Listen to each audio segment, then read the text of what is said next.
Previously on Strike the Ink Blackheart, the gang got to meet Cruella de Vil, Strike got a taste of his own medicine, Robin continued to kill it as a detective, and sexy Scottish Sam maybe did actually get killed.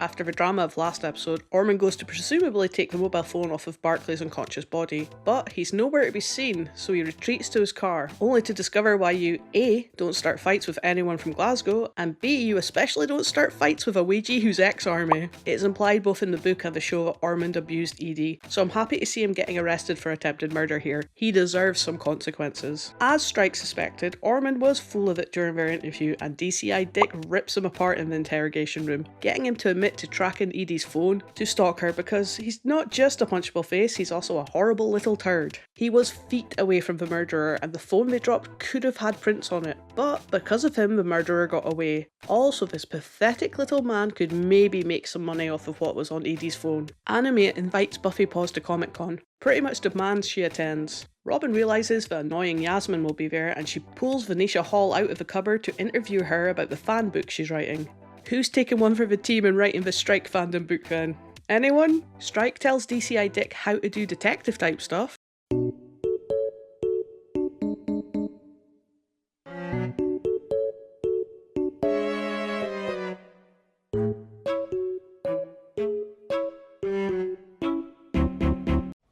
What do you think? Well, I think it's interesting. Hey, got enemy. We got him, right? Enemy is still playing Drake's game. You're kidding.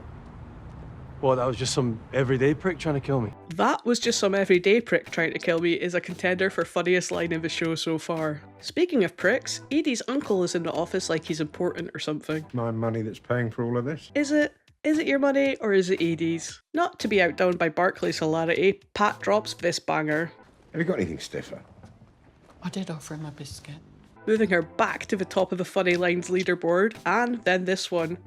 Could you find me a fancy dress costume? Something from comics or TV? Are we doing kids' parties now? To cement her place as the funniest fucker on the show. Uncle Tosspot lies to Strike and Robin about the funny phone calls, and Edie calling him for advice, then takes another opportunity to shit on Josh Blay, and his eldest daughter all at once. He thinks Katia should be prime suspect. Midge is watching her while Anime is in the game though, and she can hear Gus playing his cello. So he couldn't be typing in the game, right? So Gus is taken off the board. I love that Inigo's picture is a really old headshot, because of course he wouldn't allow a non-perfect, up-to-date picture be available of him online. Very in character. Madeline is on the phone with Strike when Pat drops off his Comic Con outfit. Was that your girlfriend? The one who looks like Robin? Like Pat.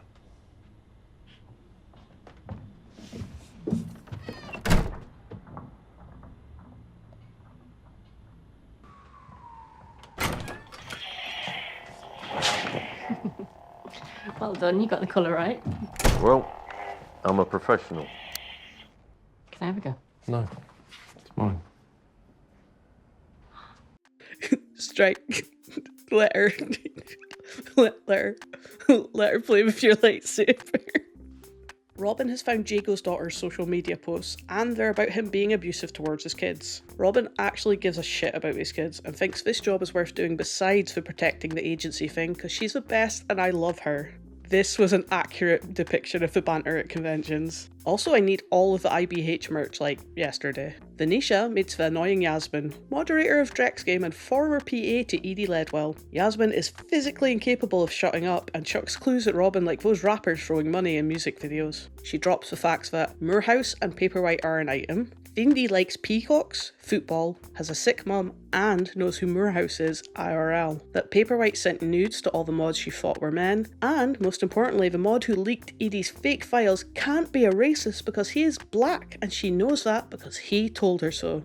What if she's only pretending to be that stupid? I think she might actually be that stupid. Strike dips into the petty cash for a Drek mask and sniffs out another Drek investigating the Ink Blackheart fans at Comic Con. He tells Robin that the man had a familiar voice, which confused me. I clearly wasn't paying enough attention because this guy was also in episode 1 talking to Wally the Wanker at the pub Strike fell over in. I also need this diva's backstory. Is this from a show or movie? Someone tell me in the comments please. Thank you kindly. At the tube stop, Anime chucks the nosy Drek onto the tracks, and without giving it a single thought, Robin dives onto the track to save him. Superman, of course, follows her, while Strike has a heart attack. I want to know how they filmed this bit with a train right behind. I assume a green screen, but I didn't know the BBC had the budget for all of that, to be honest. Nosy Drek has a Viking tattoo and turns out to be Oliver Peach. He's the son of Ian Peach, the tosser who ran for mayor. He works for the Halvening far-right group. They infiltrated Drek's game to turn the fans against Edie, and Anime has framed them for her murder, so they want to find him. I don't know why, as most terrorists would be happy to be feared as killers, I would think. Midge followed shite father Inigo Ellacott and got him on tape calling someone on the phone his darling girl. Tells this person to message him on his website,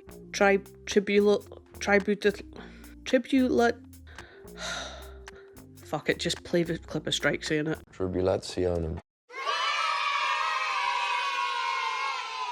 It's a website for autoimmune sufferers, and they work out that it must be Kia Niven he's talking to because she has ME. Although the line, "The ink black heart belongs to you," said over the phone should have maybe got them to that conclusion all on its own, huh? In all the other scenes of this adaptation, they remembered that Strike was at rock bottom and had him look scruffy and a bit down on his luck. But this one scene, it's like they forgot and just let Tom Burke stroll in there looking like he was ready for a photo shoot. Strike grabs a cup of tea and some of Pat's fruitcake to research Kia Niven. Trending on Twitter, award ceremony. Ah yes, the generic award ceremony. I love watching the red carpet for that one. Strike finds a subreddit where men are doxing women who dare have opinions, whilst Robin nips round for some quality time with Inigo the arsehole. He denies talking to Kia. Robin calls him on his bullshit but rules him out as Anime. Kia does one when Strike comes to visit. The bird that attacks him in the books isn't in the show, but it is there in spirit via this painting and the birdcage. Strike pulls the "can I use your bathroom" trick to get in. Do not let these people use your bathroom. And Strike hackermans Kia's internet history to see she's been chatting with Inigo, then convinces the mum to have Kia meet him down the pub for a chat. Ilsa helps Robin with some of her moving day boxes but can't stay. If only Robin had other friends, eh? Robin says that her dad was supposed to be coming down to help but he's done his back in, which is interesting. In the book, he had a heart attack, which led me to put him on the Strike and Ellacott Deadpool board. But if his health being an issue going forward was important, then they would have put it in the TV show. So I'm moving him to the safe zone. For now. Robin tells Ilsa that she's been asked out on a date and that she accidentally volunteered Strike is coming along. You can see that Ilsa is a really good friend because she doesn't immediately roast Robin for that level of fail. Kia tries lying to Strike, but Big Detective Energy isn't having any of it and threatens to post about her lies online. Kia had been talking to Rachel Ledwell online, that's horrible uncle's daughter from his first marriage, and Edie's cousin. Kia mentions rejecting Anime, which is pretty much the only mention of him going after girls in the show, the incel part of his character being a big thing in the books. Back at the office, Pat checks Strike on his lack of friend knowledge about Robin. She's moving house. Today? How do you not know this? And he does this adorable little about turn to go help her move house. He brings Robin a housewarming, non-flowers gift of Phyllis the Philodendron, the real star of the show.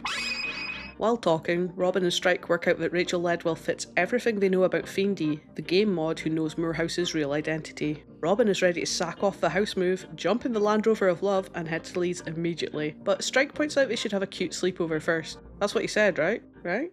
Well, let's go first thing in the morning. First thing. Do you want to stay for dinner after we unpack the van? Sounds great. And just like that, after nearly 3 full episodes of these two not being on the same page, Strike turning up when Robin needed him with a gift that is not flowers in hand, got them talking about the case, and gets both their friendship and partnership back on track. Strike versus breakfast cereal here, foreshadowing the Strike versus broccoli we're gonna get in the running grave. Girl, when you're mesmerised by watching a man eat breakfast, you know you've got it bad. Pez phones, her cover at North Grove is blown. Anime got her on camera during her jumping on the track shenanigans. Truth be told, getting seduced by a spy is a proper life goal. You know what I mean? They ask you how you are, you just have to say that you're fine when you're not really fine, but you just... There's a rare sighting of Strike's BMW as he drives Robin to meet with Rachel Ledwell, who goes by Fiendy in the game. Ellie Mae Sheridan does an amazing job as Rachel here. dumping a whole load of clues on Robin whilst remaining hugely likeable. She feels guilty about having not defended her cousin Edie against the online bullies and agrees to tell Robin who Moorhouse really is. So off we go to Cambridge to track down Moorhouse. Real name, Vickers Bardwan. But not before Strike takes yet another opportunity to gush about how good Robin is at her job. You're a lot better at most things than I am. I'm not pissed off with you, I'm fucking delighted. This scene misses all the fun of Strike talking about going to Oxford and how he learnt Latin to spite one of his mum's arsehole boyfriends, which is sad because fans had waited and speculated for years about what he studied at Oxford. In questioning one of Vickers' friends, we get a flashback of him talking with Paperwhite, and he's so cute. Paperwhite says that they should go and talk to Robin together about anime, and he agrees, sadly sealing his fate. They eventually manage to open the door, and of course, he's been murdered.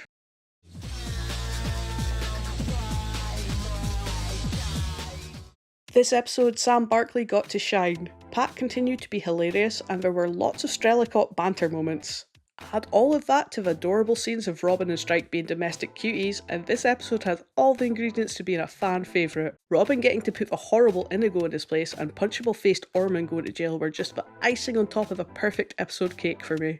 The distance between Strike and Robin that's been there since the date night near kiss miss is being repaired too, so this episode was mostly positive. But I was left with the vague feeling that there was still a lot of story left to get through with only one episode left. Anyways, my final score for this episode is 11 out of 10 because Strike and Robin had a sleepover. But that's just my 2 pence on the subject. Share yours with me below if you like, but absolutely no pressure. Okay, love you, bye!